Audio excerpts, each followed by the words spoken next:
जशी आमची नाळ या जनता रूपी असलेल्या मातीशी जोडली गेलेली आहे ती कधी कोणाला तोडता येणार नाही। कारण आमचं गुराशी तेच स्वप्न आहे, त्या मातीमध्ये जन्माला यायचं, त्या मातीचं सोनं करण्यासाठी मिळालेल्या सत्तेचा फायदा घेत आपण त्या ठिकाणी लोककल्याणकारी कामं त्या ठिकाणी गीतेची तुम्ही करोनाच्या वेळेला कुठं होता, निसर्ग चक्रीवादळाच्या वेळेला कुठं होता, महापूर आला 150-200 वर्ष जगावरी कोसळल्यावर तुम्ही कुठे होता।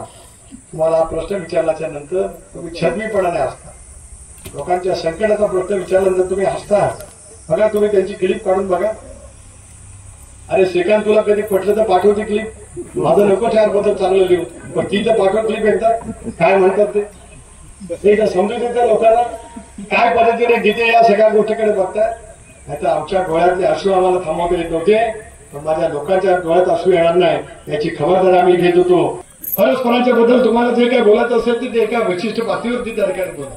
काय बोलतो जयंत पाटलांनी मेहरबानी नाही केली, आदिती तटकरे जिल्हा अध्यक्ष केलं, निवडणूक पूर्व युती ज्या वेळेला झाली नागपूरला त्याला सगळे होते घरातले, जयंत पाटील होते, मीनाक्षीताई होत्या, पंडित पाटील होते, विवेक पाटील होते, महाराज पाटील होते, आस्वाद पाटील होते। त्यावेळेला ठरलं की कोणाच्या किती जागा आहेत त्याच्यापेक्षा पहिली टर्म राष्ट्रवादी काँग्रेस पक्षाला राहील, दुसरी टर्म शेतकरी कामगार पक्षाला।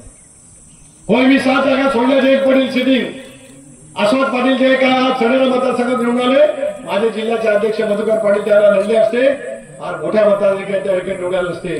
तुमच्या शब्दासाठी तुमच्या घरामध्ये तुम्हाला तिकीट पाहिजे होतं म्हणून त्याचा आम्ही त्या तुम्ही माझ्या घराण्याशिवायवरती आरोप करता आणि तटकरेंना घेऊन सोबत बसता, काय तुम्हाला सांगण्याचा अधिकार। आणि पाटलांनी आरोप करावे घराण्याशिवायवरती आणि ज्यांच्या घरामध्ये सत्ता राहिली त्यांनी माझ्यावरती आरोप करावे, विनोद किती करावे। कदाचित जयंत पाटलांना इतक्या पराजयाच्या नंतर लक्षात येत नसेल म्हणून टीका टिप्पणी। एबीपी माझा, उघडा डोळे बघा नीट।